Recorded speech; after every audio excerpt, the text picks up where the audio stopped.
അരവിന്ദ് കെജ്രിവാളിനെ രക്തസമ്മർദ്ദം കുറഞ്ഞതിനെ തുടർന്ന് പുറത്തേക്ക് കൊണ്ടുപോയിരിക്കുന്നു, ആശുപത്രിയിലേക്ക് കൊണ്ടുപോയിരിക്കുന്നു എന്നാണ് മനസ്സിലാക്കുന്നത്. ബി ബാലഗോപാലുണ്ട്. ബാലു, ഈ വാദങ്ങളൊക്കെ തന്നെ കൊടുമ്പിരി കൊണ്ട് മുന്നോട്ട് പോകുന്ന ഘട്ടത്തിലാണല്ലോ ഇപ്പോൾ വരുന്ന ഈ വാർത്ത. എന്താണ് അതിന്റെ വിവരങ്ങൾ? അരവിന്ദ് കെജ്രിവാളിന് ഈ കോടതി നടപടികൾ നടക്കുമ്പോൾ അദ്ദേഹം മുഴുവൻ സമയവും കോടതിയിലുണ്ടായിരുന്നു. Additional solicitor general SV Raju വളരെ ഗൗരവമേറിയ ആരോപണങ്ങളാണ് ഈ അരവിന്ദ് കെജ്രിവാളിനെതിരെ ഉന്നയിച്ചിരുന്നത്. ഈ ഘട്ടത്തിലാണ് അരവിന്ദ് കെജ്രിവാളിന്റെ രക്തസമ്മർദ്ദം കുറയുകയും അദ്ദേഹത്തെ ഈ കോടതി മുറിയിൽ നിന്ന് പുറത്തേക്ക് കൊണ്ടുവരികയും ചെയ്തിരിക്കുന്നത്. നിലവിൽ ആശുപത്രിയിൽ നിന്നും കൊണ്ടുപോയിട്ടില്ല, മറിച്ച് കോടതി മുറിക്ക് പുറത്ത് അദ്ദേഹത്തെ ഇപ്പോൾ ഇരുത്തിയിരിക്കുകയാണ്.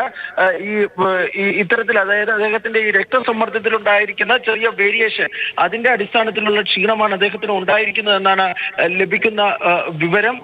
ഇതിന്റെ മറ്റ് ആരോഗ്യ പ്രശ്നങ്ങളൊന്നും തന്നെ കേജ്രിവാളിന് ഇല്ല എന്നാണ് ഇപ്പോൾ ഈ അദ്ദേഹത്തോട് ഒപ്പമുള്ളവർ വ്യക്തമാക്കിയിരിക്കുന്നത്. എന്തായാലും ഈ കേസിൽ വാദം ഇപ്പോഴും കോടതിയിൽ തുടരുകയാണ്. അരവിന്ദ് കെജ്രിവാളിനെ താൽക്കാലികമായി കോടതിക്ക് പുറത്തേക്ക് ഇപ്പോൾ കൊണ്ടുവന്നിരിക്കുകയാണ്. ശരി ബാലു, ഇനിയിപ്പോഴുള്ള നടപടികൾ അത് എപ്പോൾ നമുക്ക് പ്രതീക്ഷിക്കാം? കാരണം ഇപ്പോൾ പ്രധാനപ്പെട്ട പോയിന്റുകളാണ് ED അന്വേഷണ സംഘം തെളിവുകൾ കോടതിയിലേക്ക് മുൻപാകെ വെച്ചിരിക്കുന്നത്. അതിനെയൊക്കെ ഖണ്ഡിക്കാൻ ആകുന്നുണ്ടോ കെജ്രിവാളിൻ്റെ അഭിഭാഷകന്? അപ്പോൾ ഒരു കോടതിയുടെ ഒരു തീരുമാനം എപ്പോൾ പ്രതീക്ഷിക്കുന്നുണ്ട്? അതൊരു കസ്റ്റഡിയിലേക്ക് വിടലാണോ, മറ്റ് റിമാൻഡിലേക്ക് ആണോ, അതല്ല ജാമ്യം ലഭിക്കുമോ? ഈ കേസിൻ്റെ ഗ്രാവിറ്റിയൊക്കെ പരിശോധിക്കുമ്പോൾ എന്താണ് തോന്നുന്നത്?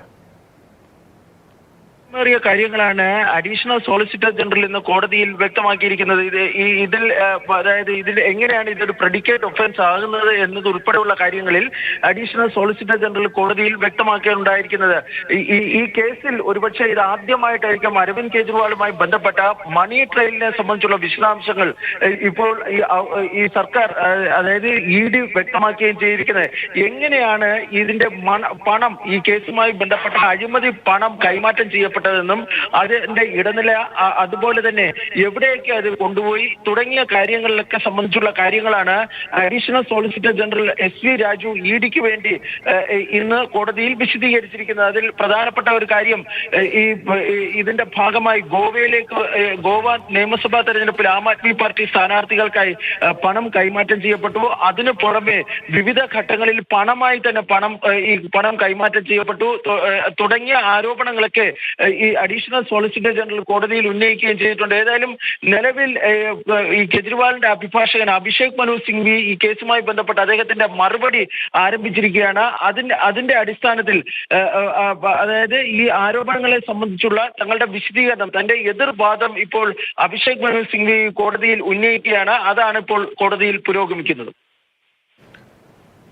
ബാലഗോപാലാണ് വിവരങ്ങൾ നൽകിയത്.